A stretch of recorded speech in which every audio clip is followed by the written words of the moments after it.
अगर आप अपने इंग्लिश को बेहतर बनाना चाहते हैं तो आपको एक बात समझनी होगी कि हम इंग्लिश क्यों नहीं बोलते हैं। देखो, हमारे इंग्लिश ना बोलने के बहुत सारे कारण होते हैं, लेकिन मैंने इनको सबसे बड़ा कारण जो बताया माना है वो ये है कि हमारा इंग्लिश बोलने का ब्लूप्रिंट नहीं है। मतलब हमारे दिमाग में जो ब्लूप्रिंट है वो हिंदी का है। आप जिस तरह से घर का हम नक्शा बनाते हैं और जैसा नक्शा होता है ठीक वैसा ही घर बनता है। ठीक ऐसे ही अब हमारा ब्लूप्रिंट जबकि हिंदी का है तो हम इंग्लिश में कैसे बोल सकते हैं। या ब्लूप्रिंट को आप इस तरीके से समझिए कि एक ऐसी छाप है जो हमारे दिमाग में पड़ी हुई है, जिस छाप की वजह से हम अपनी इंग्लिश को बेहतर नहीं बना पा रहे, या ये छाप हमारी इंग्लिश को बेहतर बनने में रुकावट बन रही है। मैं ऐसा क्यों कह रहा हूं, मैं आपको एक बात समझाता हूं। देखिए, क्या आपने ये सुना है कि इंग्लिश बहुत ही मुश्किल लैंग्वेज है। इंग्लिश में यार सेंटेंस बनाने में हालत ख़राब हो जाती है। यार जब इंग्लिश में कोई बोलता है हमसे तो हम ये चयन ही नहीं कर पाते कि हमें उसको कैसे जवाब देना है। हम तो ये सोचने में लग जाते हैं कि ये जो सेंटेंस सामने वाले ने बोला, ये सेंटेंस कौन से टेंस का था। क्या ये पॉजिटिव सेंटेंस था, क्या ये सिंपल टेंस था, क्या ये प्रेजेंट इंडेफिनिट टेंस था, क्या ये कंटिन्यूस टेंस था। मतलब कि हम टेंस के बारे में सोचते हैं और हम फिर उसके बाद हम ये कोशिश करते हैं कि हम उसका जवाब भी दें। अब इतनी देर में सामने वाला हमसे कोई दूसरा क्वेश्चन पूछ लेता है, तो पॉइंट यहाँ पे ये भी आता है कि हमें यहाँ पे इस चीज़ का भी ध्यान रखना होता है कि हम जवाब जल्दी दें। और आपने इंग्लिश के बारे में क्या ये सुना है कि आपने कि इंग्लिश, यार जिसको इंग्लिश बोलने आती है ना वो लाइफ में सफल बन जाता है, और जिसको इंग्लिश बोलने नहीं आती वो मूर्ख है। या आपने ये सुना है कि इंग्लिश एक ऐसी भाषा है जो कि अंग्रेजों की भाषा है। पता नहीं क्यों इंग्लिश हमें पढ़ाई जाती है, पता नहीं क्यों लोग हमें कहते हैं, हमारे बड़े कहते हैं कि इंग्लिश बोलना सीखो, या क्यों स्कूल में इन्वायरमेंट में इतना वर्चस्व क्यों है इंग्लिश को लेकर। हिंदी हमारी मातृभाषा है, हिंदी क्यों नहीं बोली जाती हर जगह। अब देखिए, ये सभी बातें अगर आपने सुनी, ऐसी और तमाम बातें इससे रिलेटेड अगर आपने सुनी है, तो मैं आपको एक ही बात बताऊंगा कि ये सारी बातें जो है आपकी इंग्लिश सीखने में रुकावट बन रही हैं।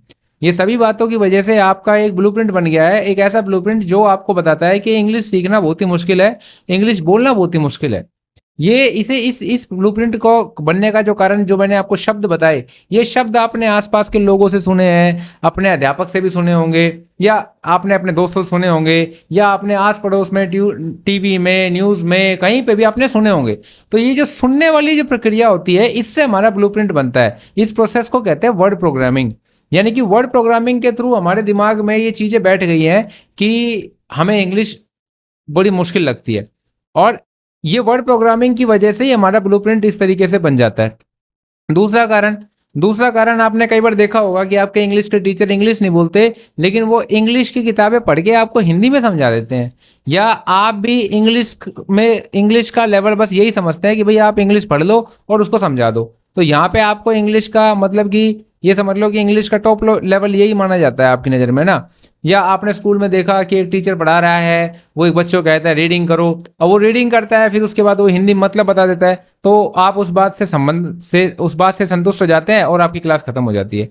तो आपने इंग्लिश के बारे में कैसा बिहेवियर देखा, कैसे लोगों को बर्ताव करते हुए देखा, कैसे लोग इंग्लिश में बोलते हैं, क्या वो थोड़ी सी इंग्लिश बोलने के बाद फिर वो हिंदी पे बोलने पे आ जाते हैं, क्या वो पूरी इंग्लिश बोलते हैं, क्या वो जब इंग्लिश बोलने लगते हैं तो वो कॉन्फिडेंस फील करते हैं, या आपने ऐसा देखा है कि इंग्लिश बोलने वालों के अंदर घबराहट होती है, वो घबराते हैं, वो शर्माते हैं, वो लोगों के सामने बोलने में उनकी हालत ख़राब हो जाती है। अगर ऐसा इस तरीके से आपने देखा है कि लोगों की इंग्लिश बहुत ही ख़राब है, वो टूटी फूटी इंग्लिश बोलते हैं, थोड़ी बहुत इंग्लिश बोलते हैं, ज़्यादा इंग्लिश में भी नहीं बोलते, आधा वर्ड इंग्लिश का बोलेंगे, आधे वर्ड हिंदी के बोलेंगे।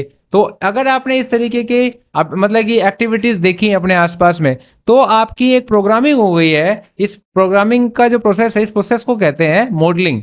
यानी कि आपकी ये मॉडलिंग जो है आपकी इंग्लिश सीखने में सबसे बड़ी समस्या बनेगी, रुकावट बनेगी। अगर हम बात करें शाब्दिक प्रोग्रामिंग की, तो शाब्दिक प्रोग्रामिंग में क्या होता है कि आप शब्दों को सुनते हैं कि भाई शब्द किस तरीके से आपको इफेक्ट कर रहे हैं। यहाँ पे बात कर रहे हैं हम यहाँ पे हम बात कर रहे हैं कि मॉडलिंग की, कि आपके आसपास के लोग इंग्लिश में कैसा बर्ताव करते हैं, इंग्लिश बोलते कैसे हैं, कैसे इंग्लिश उन्हें पसंद है, वो कैसे सेंटेंस आधे पर्दे बोलते हैं या पूरी प्रॉपर इंग्लिश बोलते हैं। तो ये एक सबसे बड़ा कारण है आपके इंग्लिश ना बोलने का। क्योंकि आपकी मॉडलिंग इंग्लिश में जो हुई है वो खराब हुई है। गवर्नमेंट स्कूल के टीचर्स जो होते हैं वो ज़्यादा इंग्लिश में नहीं बोलते, या इंग्लिश में ऐसा माहौल ही नहीं होता बोलने का कि लोगों को लगे कि हाँ हमें इंग्लिश बोलनी चाहिए। दूसरा कारण ये जो है इंग्लिश ना सीखने का। तीसरा कारण ऐसा कि भाई आपके सामने ऐसी परिस्थितियां ही उत्पन्न नहीं हुई कि आपको इंग्लिश में बोलना पड़े, या आपके आसपास में जो लोग हैं उन लोगों के सामने ऐसी परिस्थितियां उत्पन्न नहीं हुई कि आपको इंग्लिश में बोलना पड़े। यानी कि आपके सामने जो सिचुएशन क्रिएट होती है उसे हम कहते हैं इंसिडेंट्स, मतलब कि इंसिडेंट्स ही ऐसे नहीं हुए कि आपको इंग्लिश बोलनी पड़े।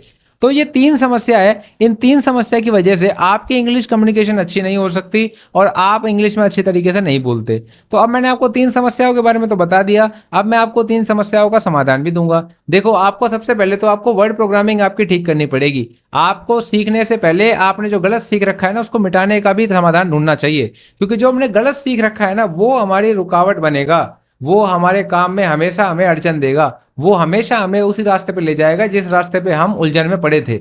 तो हमें इस बात का ध्यान रखना होगा कि इस गलत सीखी हुई चीज को कैसे इरेज करें। इसके लिए आपको वर्ड प्रोग्रामिंग पे ध्यान देना पड़ेगा। आपको ज्यादा से ज्यादा लेक्चर सुनने पड़ेंगे जो कि इंग्लिश में हो, ना कि हिंदी में हो। आपको सारे ऐसे ऐसे पॉडकास्ट सुननी पड़ेगी जो कि इंग्लिश में हो, ना कि वो हिंदी में हो। जैसे मैं अभी आपको हिंदी में बोल के बता रहा हूँ, क्योंकि मेरा मोटिव यहाँ पे जो मेन है वो ये है कि मैं आपको समझा सकूं कि मैं आपसे क्या कहना चाहता हूँ। आने वाले समय में हम इंग्लिश में ही पॉडकास्ट करेंगे, तो अभी तो मैं आपको ये हिंदी में ही बता रहा हूँ ताकि आपको मेरी बात टू द पॉइंट समझ में आ जाए, क्योंकि अभी आपका रेफरेंस नंबर इंग्लिश हिंदी का जो है वो ज़्यादा स्ट्रॉन्ग है। अब यहाँ पे एक बात समझने की ये है कि अगर मान लीजिए हम इंग्लिश में पॉडकास्ट सुनते हैं, अगर हम इंग्लिश में वीडियो कोई देखते हैं, या हम कोई लेक्चर जो हम इकोनॉमिक्स पढ़ते हैं, पॉलिटी पढ़ते हैं, हिस्ट्री पढ़ते हैं, कोई भी लेक्चर हम पढ़ते हैं, तो वो लेक्चर अगर हम इंग्लिश में सुनते हैं तो उससे होगा क्या? उससे होगा ये कि आपका ब्लूप्रिंट बनेगा जो सर पहले से बन रखा है। वो देखो, उसका हम कुछ नहीं कर सकते। आप इस बात को समझिए कि एक बीज हमने बोया और उस बीज को बोने के बाद एक पेड़ उगा।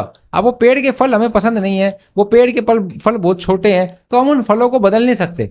उन फलों पे पानी मारने से वो ज़्यादा फल बढ़िया टेस्टी नहीं हो जाएंगे। उन फलों को छोड़ दीजिए, उन पेड़ को ही छोड़ दीजिए। आप ध्यान दीजिए कि आपको नया बीज बोना है, तो नए बीज को बोते समय आपको इस बात का ध्यान रखना है कि भाई आप सतर्कता बरतें।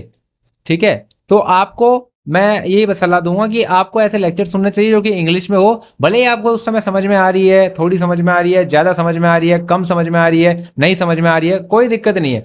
ऐसी कोई समस्या ही नहीं है। समस्या तो ये है कि आपको लगातार करना है एक ही चीज़। अगर आप लगातार नहीं करेंगे तो समस्या उत्पन्न होगी। अगर आप उस चीज़ को लगातार करेंगे, लगातार आप वीडियोस देखेंगे, लगातार आप उन प्रोग्राम्स को सुनेंगे, तो होगा क्या? आपके मस्तिष्क में उन सभी चीज़ों से रिलेटेड मेमोरी रिकॉर्ड होगी, और वो मेमोरी भी इंग्लिश में रिकॉर्ड होगी। एक उसका सेपरेट फोल्डर बनेगा, सेपरेट कैबिनेट बनेगा, उस कैबिनेट में फोल्डर बनेगा, उस फोल्डर के अंदर आपकी वो इंग्लिश में सुनी हुई बातें जो है वो रिकॉर्ड होगी। जब हमारे पास डेटा इंग्लिश में ही होगा तो उसको आउटपुट करने में भी हमें आसानी होगी। हमारे पास जितना भी डेटा हमारे दिमाग में सारा का सारा हिंदी में, ये भी एक बड़ा कारण बनता है कि जब हम इंग्लिश बोलने की कोशिश करते हैं तो ये बड़ी रुकावट बनता है, क्योंकि हमें उसी समय पे उस डेटा को फिल्टर करना पड़ता है, और फिल्टर करने की प्रक्रिया इतनी फास्ट नहीं होती। राइट, तो अमूमन मोस्टली केस में देखा गया है कि डेटा ही नहीं होता बोलने के लिए, तो बोले क्या? तो उससे हिंदी ही निकलेगी। तो यहाँ पे आपको इस बात का ध्यान रखना है कि आपको मॉडलिंग पे ध्यान देना, मतलब कि वर्ड प्रोग्रामिंग पे ध्यान देना। ज़्यादा से ज़्यादा आपको मतलब कि ऑडियो सुननी है। आज के समय में ऑडियो से बढ़िया वीडियो भी है, वीडियो में ऑडियो भी होती है, और आपके पास मॉडलिंग का भी एक ऑप्शन मिल जाता है। मतलब कि आप ऐसे लेक्चर सुनिए, ऐसी वीडियोज़ देखिए कि जिन वीडियो में एक कैरेक्टर है वो इंग्लिश में रोल प्ले कर रहा है, तो आपको पता चलेगा कि किस तरीके से वो किस ढंग से इंग्लिश बोलता है, क्या कितना किस जगह पे घबराता है, किस शब्द पे ज़्यादा वो स्ट्रेस देता है, किस शब्द को ज़्यादा फ्लो में बोलता है। आपको ये सभी चीज़ें पता चलेंगी। केवल देखने मात्र से आपकी प्रोग्रामिंग होने लगेगी, लेकिन जब आपका समय आएगा ना बोलने का, तो आप अपने आप को उस किरदार के रूप में ही देखेंगे, और आप उस चीज़ को वैसे ही प्ले करेंगे जैसा वो किरदार ने किया है। तो इस बात का आपको ध्यान रखना है कि आपको वर्ड प्रोग्रामिंग पे अपने ध्यान रखना है, आपको अपने मॉडलिंग पे ध्यान रखना है, और इंसिडेंट्स क्रिएट करने हैं। इंसिडेंट्स दो तरह के हो सकते हैं, एक तो रियल इंसिडेंट्स, एक होता है डमी इंसिडेंट्स। डमी इंसिडेंट्स का एग्जांपल मैं पहले दूंगा, क्योंकि डमी इंसिडेंट से आपकी इंसल्ट नहीं होगी और आप अपने इंग्लिश को अपने आप ही बेहतर बना लेंगे बिना किसी मुसीबत में पड़े। देखिए, कुछ इंसिडेंट्स ऐसे होते हैं जिसमें हमें मुसीबत का सामना करना पड़ता है। फॉर एग्जाम्पल के लिए आपके सामने हजारों लोग खड़े हैं, उनके सामने आपको इंग्लिश में बोलना है, तो यहाँ पे आपको घबराहट हो सकती है, आपको इंसल्ट फील हो सकती है अगर आप गलत बोलेंगे तो। और वहीं आप शीशे के सामने बोलने की कोशिश कर रहे हैं, कैमरे के सामने इंग्लिश में बोलने की कोशिश कर रहे हैं, उसको रिकॉर्ड कर रहे हैं, तो यहाँ पे इसे हम कहेंगे डमी इंसिडेंट्स। आपको फील तो बिल्कुल वैसा ही होगा कि जैसा कि आप लोगों के सामने बोल रहे हैं, लेकिन आपकी इसमें इंसल्ट नहीं होगी, और यहाँ पे आपको अपने आप को सुधार करने का मौका भी मिलेगा। तो मैं आपको कहूँगा कि डमी इंसिडेंट्स को क्रिएट करने की कोशिश करें, अपने आप ही अपने इन्वायरमेंट में ऐसा सिचुएशन क्रिएट करें कि आप अपने आप से ही इंग्लिश में बोलने लगे, क्योंकि इंग्लिश में बोलना एक 90% आदत है और 20% इच्छा है। 10% इच्छा है। इस चीज़ को ऐसे समझिए। तो आई होप सो आपको ये समझ में आया होगा। तो मैं आपको अपने अगले अध्याय में बताऊंगा किस तरीके से आप अपने इंग्लिश को और बेहतर बना सकते हैं। तो मिलता हूं मैं आपको अगले अध्याय में, तब तक के लिए जय हिंद, वंदे मातरम, जय भारत, भारत माता की जय।